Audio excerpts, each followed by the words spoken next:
Que a paz de Deus, que excede a todo o entendimento e que traz calma à alma humana, esteja com todos nós nesta oportunidade. E que possamos ouvir atentamente o que Deus tem aos nossos corações neste momento. A palavra de Deus no livro do profeta Isaías, no capítulo 43, no verso 2, narra o seguinte: quando você atravessar as águas, eu estarei com você.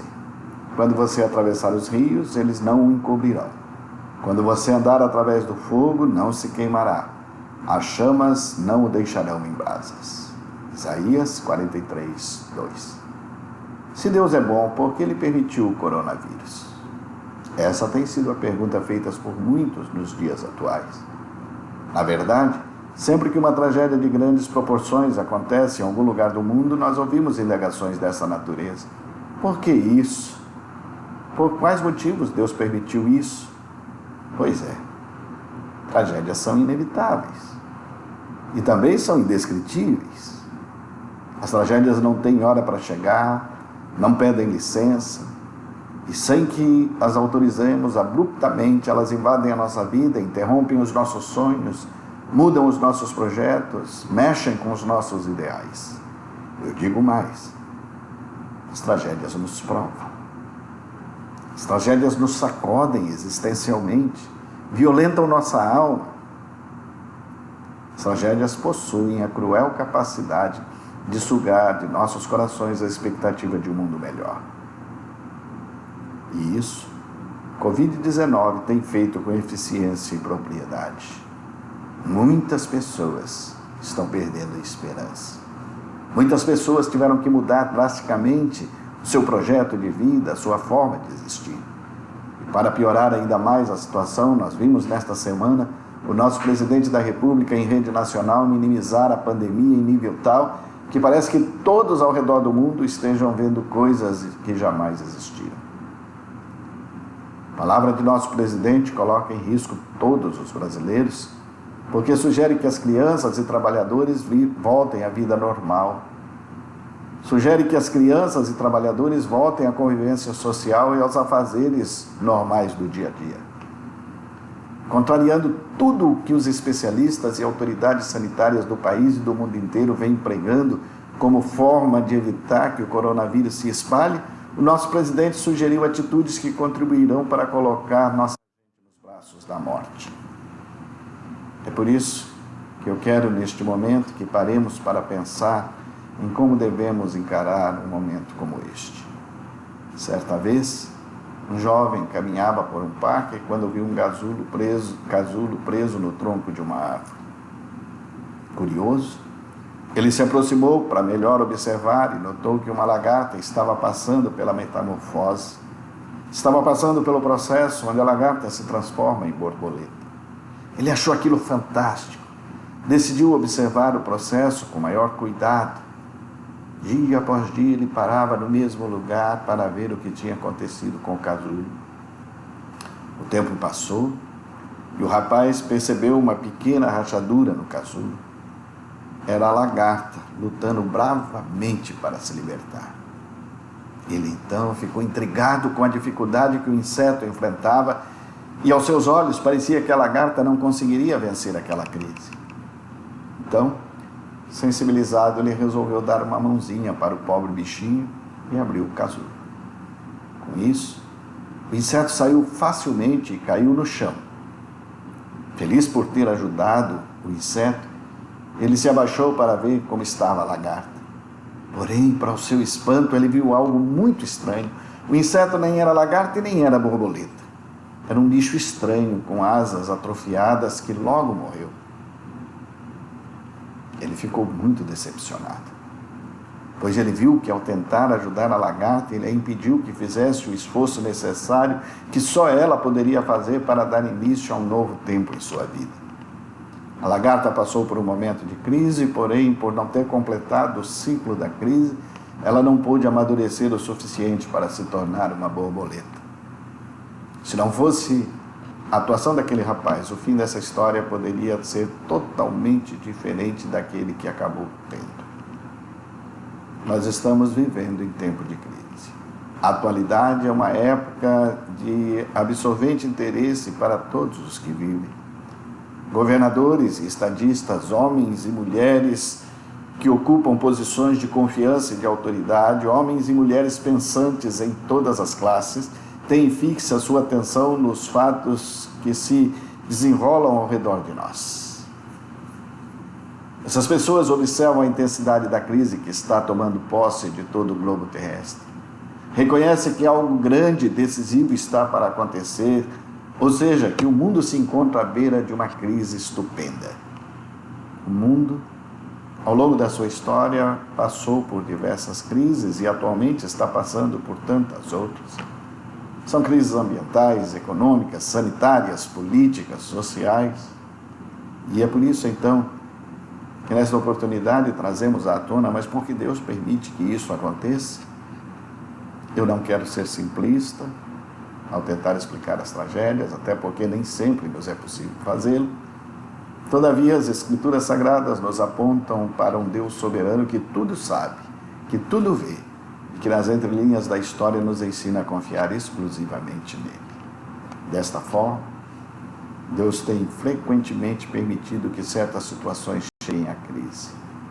E Ele assim o faz para que a sua interferência possa tornar-se marcante em nossa vida.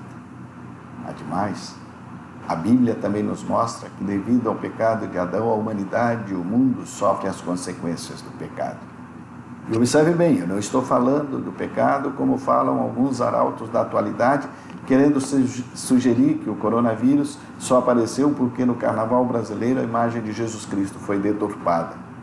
Ou aqueles que ligam seu aparecimento a pecados pontuais desta ou daquela nação, ou mesmo desta ou daquela pessoa. Isso mesmo. Estou falando da queda da humanidade. A queda da humanidade em pecado é que afetou tudo, incluindo o universo onde habitamos. Tudo na criação está sujeito à corrupção. O pecado é a causa principal do surgimento de doenças, de sofrimento, de morte. Talvez você esteja me ouvindo e esteja dizendo, mas será que Deus não poderia impedir o coronavírus? Afinal de contas, Ele não é um Deus bom, como dizem vocês evangélicos, dirão outros. Sim, Deus poderia impedi-lo. Na verdade, em inúmeros episódios da história, devido à sua bondade e misericórdia, Deus agiu dessa maneira. As Escrituras e os relatos de crentes de todas as gerações nos mostram isso.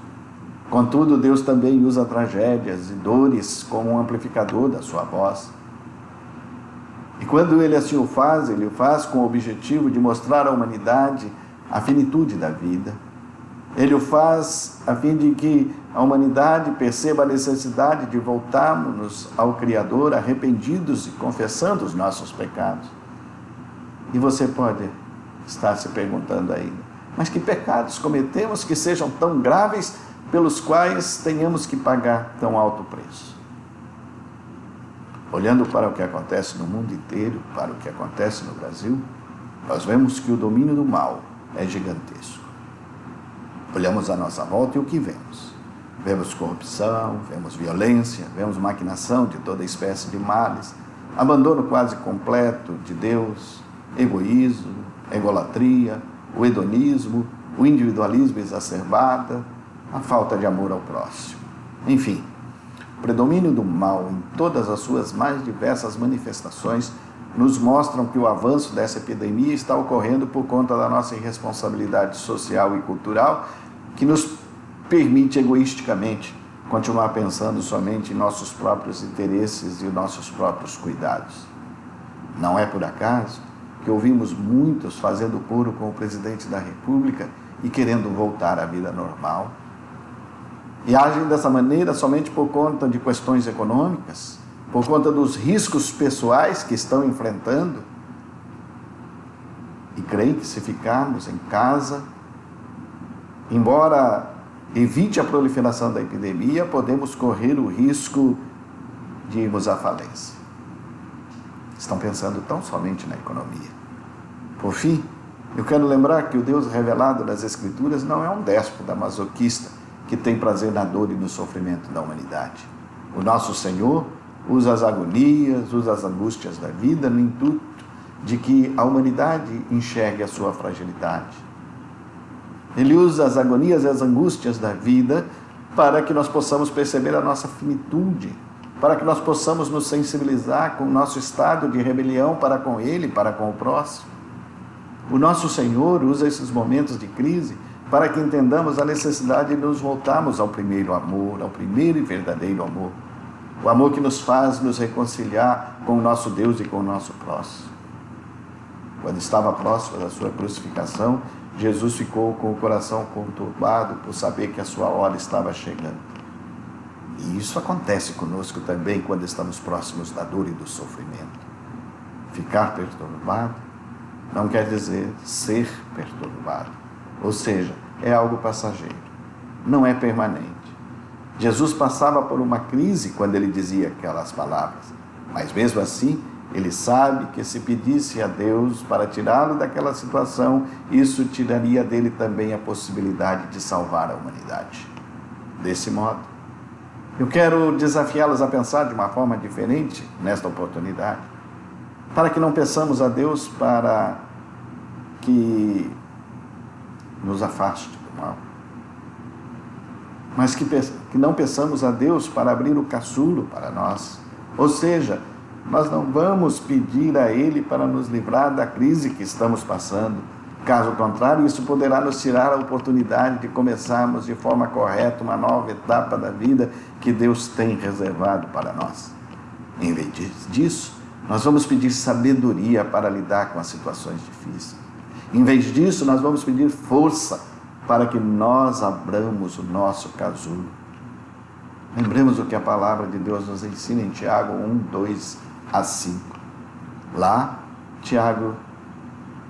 em Tiago encontramos o seguinte: meus irmãos, considerem motivo de grande alegria o fato de passarem por diversas provações, pois vocês sabem que a prova da sua fé produz perseverança.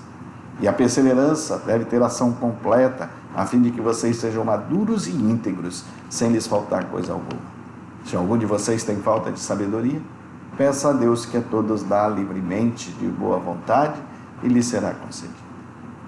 Se nós conseguimos enxergar que cada momento de crise é uma oportunidade que Deus nos dá para fortalecermos as nossas asas da fé, nós veremos que as crises são necessárias para alcançarmos os desejos de Deus para nós. A nossa maior dor vai se tornar o nosso maior ministério. Você acredita nisso? Uma lagarta não nasceu para ser lagarta, ela nasceu para ser borboleta. E é por isso que ela rasteja até entrar em um casulo, e ali ela passa por uma transformação gerada através de uma crise. Ou seja, para uma lagarta deixar de rastejar e começar a voar, ela precisa passar por uma fase desconfortável. Talvez esta crise pela qual nós estamos passando, e nos parece que ninguém poderá nos ajudar, senão a nós mesmos, com as devidas medidas protetivas, seja a oportunidade que Deus quer para a nossa transformação de vida e de atitudes. Talvez essa seja a oportunidade que Deus está dando a toda a humanidade de uma mudança radical de vida, de uma mudança radical de valores e, acima de tudo, para uma mudança significativa de atitudes. Ninguém pode determinar o tamanho das nossas asas. Ou seja, ninguém pode determinar o tamanho da mudança que haverá de ocorrer em cada um de nós depois desta crise. Certo? É que não seremos mais os mesmos e nem o nosso mundo será o mesmo depois desta experiência. Só Deus sabe o tamanho da transformação que haverá de ocorrer na humanidade em meio a essa crise. E a palavra de Deus nos diz que Ele é fiel para completar a boa obra que começou em nosso meio. Filipenses 1:6. Mas para isso, é necessário que creiamos que Ele está conosco nos momentos bons e ruins e fará tudo cooperar para o nosso bem. Quando você atravessar as águas, eu estarei com você. E quando você atravessar os rios, eles não o encobrirão. Quando você andar através do fogo, você não se queimará, e as chamas não o deixarão em brasas. Só lhe deu glória.